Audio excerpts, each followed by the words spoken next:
Hey guys, so this is part 4 of episode 3 for the frame rail installation. So everything, as you know, has been leading up to pretty much this point in the build. I started out with having an issue where I noticed all of this, that my door gap was terrible. It was really tight down at the bottom and wide up top and just wasn't lining up right for the front fender. So per the Ford Service Manual baseline measurements, I got these frame rails exactly where they needed to be using another program called SolidWorks. I was able to come up with some measurements that weren't there before.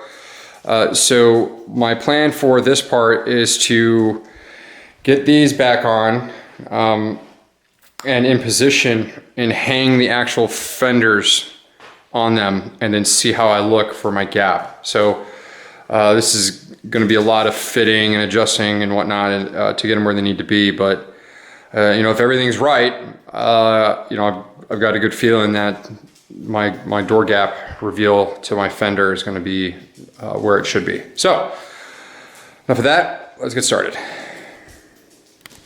Okay, so I got the fender aprons in place. All the measurements are equal, so they're pretty solid as far as that's concerned. But I am running into an issue. So I've got all my holes here all lined up, okay? But when I come back here, I mean, they are noticeably off. So I'm trying to figure out what the issue is with that. And it's telling me that I need to bring the assemblies forward. Because I mean they're so far out that I can't even use a drift to get them where they need to be. And if I bring the assemblies forward, then I'm going to have a pretty sizable gap on my flange here on both sides. So I can't bring them forward. I can't move the firewall forward anymore because it's exactly where it's supposed to be. There's a lip in here that's touching this lip. And I replaced this, but I replaced it with all the original metals on the car, so these are where they're supposed to be. And if I bring it forward anymore regardless, it's going to pick it up higher because of the angle of the frame rails. You can see it down in there. And then that'll end up picking up this too high, so everything's out of whack. Well, this is also, the upper cowling is as far back as it can go on the original metal. It's touching the dash, and then for the A-pillars, there's a hunk of metal that comes off here to here, and they're all touching. So I'm a little perplexed. I'm not entirely sure what's going on. I thought that maybe the assemblies are too high and it would come down a little bit, but it's only going to give me a little bit more. So I got to do some finagling on this thing to figure it out.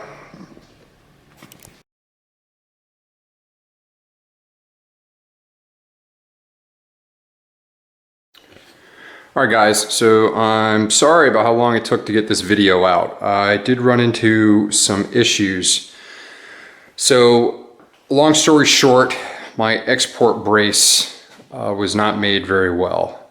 I did have it on the car before and it took a lot of effort to get it on. And even then, when it was on, it really mangled this part of the firewall, lower and upper cowling, like bent up. I just always thought that was weird, but it was a performance part and everyone always raved about how great they were. I'm not going to tell you where I got it from or who the manufacturer was. Actually, you know what? I am. I got it from CJ Ponies. It was not the Scott Drake brace. So if you're going to buy an export brace, a one-piece export brace, get the Scott Drake. Spend the money. Mine was 30 bucks. Spend the $60 total and get a good one. It created a lot of problems. So let's get into what happened. So I've been talking with a lot of people, Ferocious, Pete's Ponies, and then another gentleman by the name of Andy, have all been really helpful in me figuring out this issue. So what was happening, and I'll try to impose some pictures in the video, is I would mount the export brace onto here. And as you can see, my holes are pretty decent. Well, when it was on there, if I didn't have the studs in here, it was, instead of sitting pretty equally all the way around, it was sitting out here. I was like, all right, I was scratching my head. I thought that was weird, but maybe let's try installing it. So, the fender aprons aren't welded onto the fender, or excuse me, the fender apron assemblies aren't welded onto the frame rail. So what was happening is I would mount them onto the export brace onto here on both sides, and then I would pull the fender apron assemblies forward until the holes lined up. Well, that gave me a gap between the firewall and the fender apron of like an inch. A whole inch, more on the driver's side than the passenger side, and I couldn't get my fender to door gaps close at all.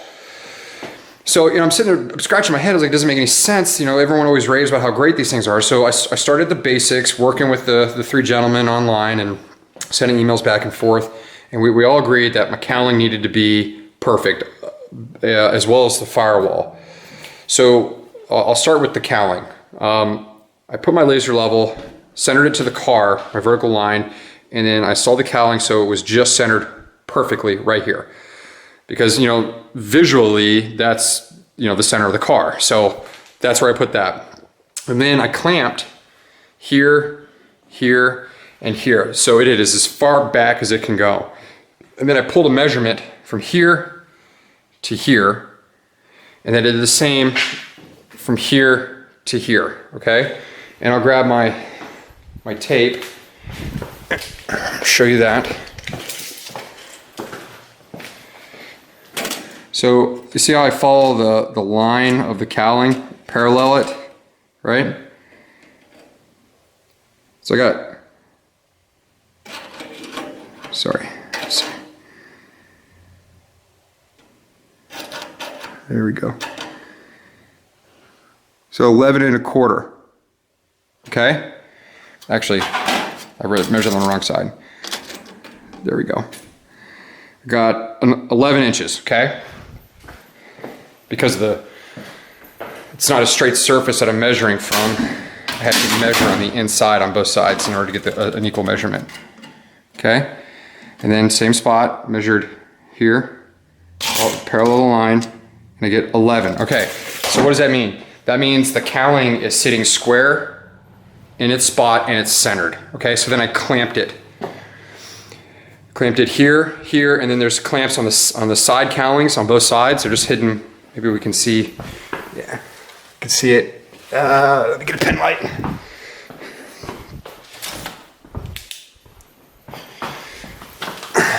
You can just see it there, right? All right. So what else? Inside the car. All right, so the depth of the firewall is also important. So I asked around, and Pete's Ponies, he was a big help. He gave me some numbers, but he was working off I believe a 65 or 66. Wasn't sure if the firewall location was going to be the same. So working with him and another gentleman, Andy, I got some numbers. So Andy was working off a 68, I believe, Fastback, and so 67, 68 should be relatively the same. So we measured from the firewall to here. And it was 17 inches, roughly. Both spots, from here, spot there, and the spot here. Got 17 on both. And it's the same on both sides of the car. So that set the depth of the firewall. Okay, so the firewall's in square. I centered the firewall, I measured across it. I think you saw that in a previous video. And I was able to center it, and then I was able to mark it. So this is the center mark for the firewall. Everything lines up at the laser level, okay? When the laser level is centered to the car. So with that, I knew the firewall was where it needed to be. I knew the cowling's where it needed to be. So then I said, okay, what now? Well, Pete, being the genius that he is, and I hope he sees this video, he made this, okay? So cow, it's from 1968 Mustang. And these are the measurements. Go nice and slow so you guys can pause and copy. And I'll make all this on SolidWorks. Those are his measurements. Well, the big one I cared about was this one, 44.5. Now, where's that from? That's from here to here with the radiator support installed. So both sides with the radiator support installed are at 44.5 inches pulled. Okay, So that's how I knew that that's where I needed to line up the Fender Apron Assemblies as far as depth in the car. And doing so, close this gap up on both sides, nice and tight. All right, now what?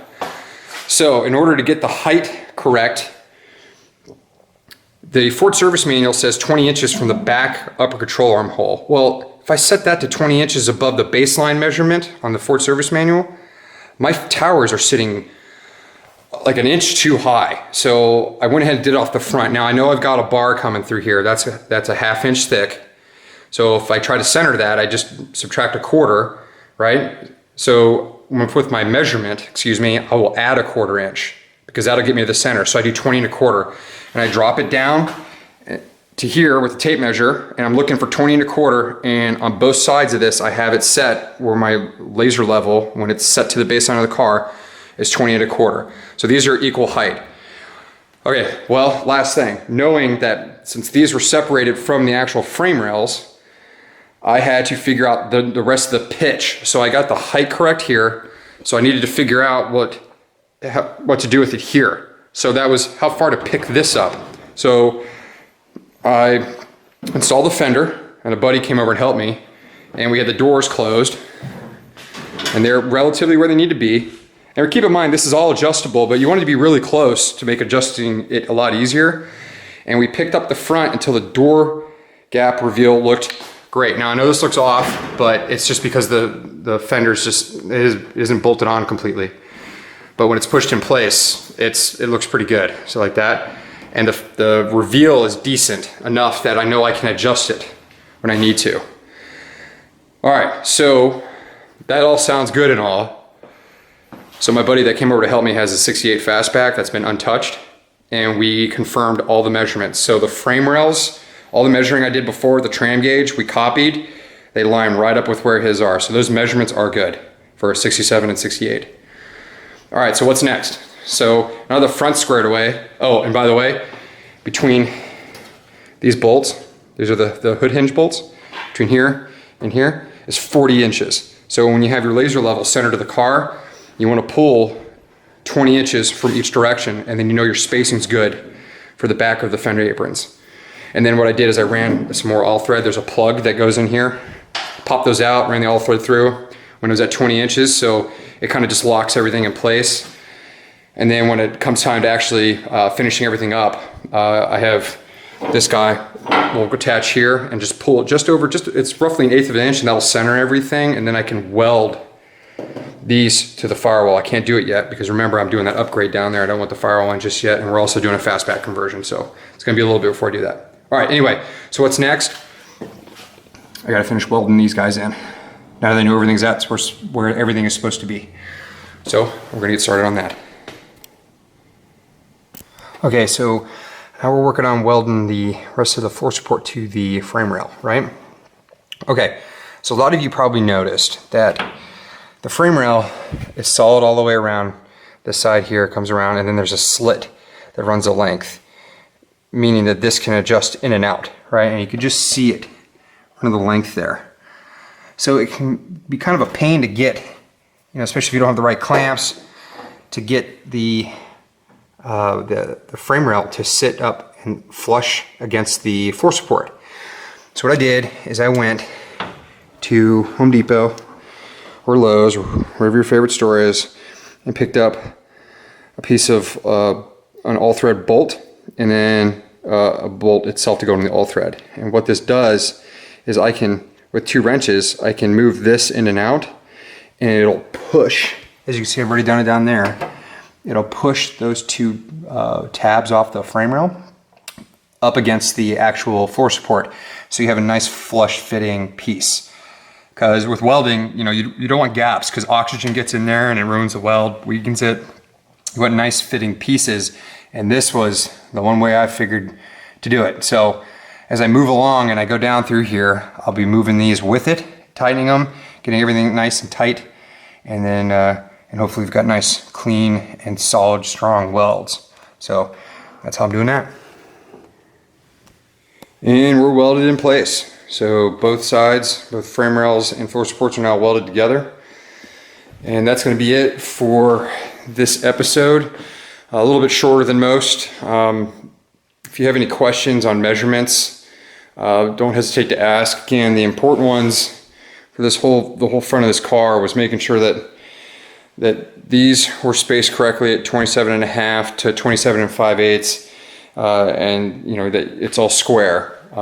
So 27.5 to 27 5/8 all the way across between the two, and that you've got 40 inches between here and here centered to the car, so 20 inches each. And then since I'm doing a Mustang 2 conversion, I'm not too worried about the location of these shock towers. I'm more worried about these guys, and they're exactly where they need to be because they matched exactly. We tram gauged my buddy's car and they all line up exactly the same.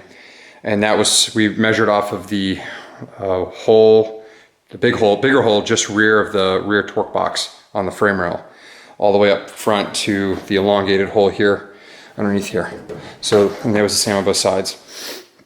And then making sure that the distance between here and when the upper cowling was attached was 44.5 on both sides. Other than that, it looks like from here I get to move to the back of the car and start working on the driver's side rear frame rail removal and replace. So that's what's going to be next.